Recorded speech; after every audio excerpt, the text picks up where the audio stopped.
এবার ঈদের আগে পরে দুর্ঘটনা ৩৭৭টি, আর এতে ৩৯৪ জন নিহতের তথ্য দিয়েছে যাত্রী কল্যাণ সমিতি। আগের বারের তুলনায় সড়ক দুর্ঘটনা ৮.৯৫% এবং প্রাণহানি ৮.26% বেড়েছে বলেও জানিয়েছে তারা। আর বরাবরের মতোই দুর্ঘটনার শীর্ষে মোটরসাইকেল। ঢাকা রিপোর্টার্স ইউনিটিতে এক সংবাদ সম্মেলনে এসব কথা জানানো হয়েছে।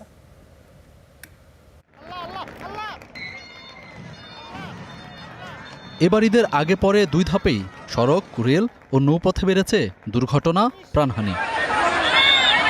যাত্রী কল্যাণ সমিতির প্রতিবেদনে ঈদের ১৫ দিনে সড়ক মহাসড়কে দুর্ঘটনা ৩৪৬টি, আর এতে প্রাণ গেছে ৩৫১ জনের, আহত ১০৪৬ জন। অন্যদিকে রেলে ২৩ দুর্ঘটনায় নিহত ৩৫ ও নৌপথে ৮ দুর্ঘটনায় মৃত্যু হয়েছে ৮ জনের। পবিত্র ঈদুল ফিতরে দেশের সড়ক মহাসড়কে ৩৪৬টি সড়ক দুর্ঘটনায় ৩৫১ জন নিহত হয়েছে, ১০৪৬ জন আহত হয়েছে। একই সময়ে আমরা রেলপথে ২৩টি দুর্ঘটনায় ৩৫ জন নিহত এবং ২২৩ জন আহতের তথ্য পেয়েছি। 5+ স্টার রেটিং প্রাপ্ত দেশের সর্বোচ্চ বিদ্যুৎ সাশ্রয়ী ওয়ালটন এসি স্মার্ট কমফোর্ট এখন নেক্সট লেভেলে। নৌপথে ৮টি দুর্ঘটনায় ৮ জন নিহত, ১৯ জন আহত হয়েছে এবং ৩ জন নিখোঁজের তথ্য রয়েছে।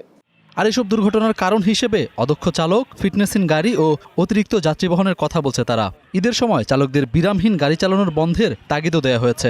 দক্ষ চালক তৈরির উদ্যোগ গ্রহণ করা, যানবাহনের ডিজিটাল পদ্ধতিতে ফিটনেস প্রদানের ব্যবস্থা করা, পরিবহন সেক্টরে সুশাসন প্রতিষ্ঠা করা, মালিক সমিতির একচেটিয়া নিয়ন্ত্রণ বন্ধ করা, সড়ক পরিবহন মন্ত্রণালয়ে সড়ক দুর্ঘটনা গবেষণা ইউনিট এবং সড়ক নিরাপত্তা ইউনিট চালু করা।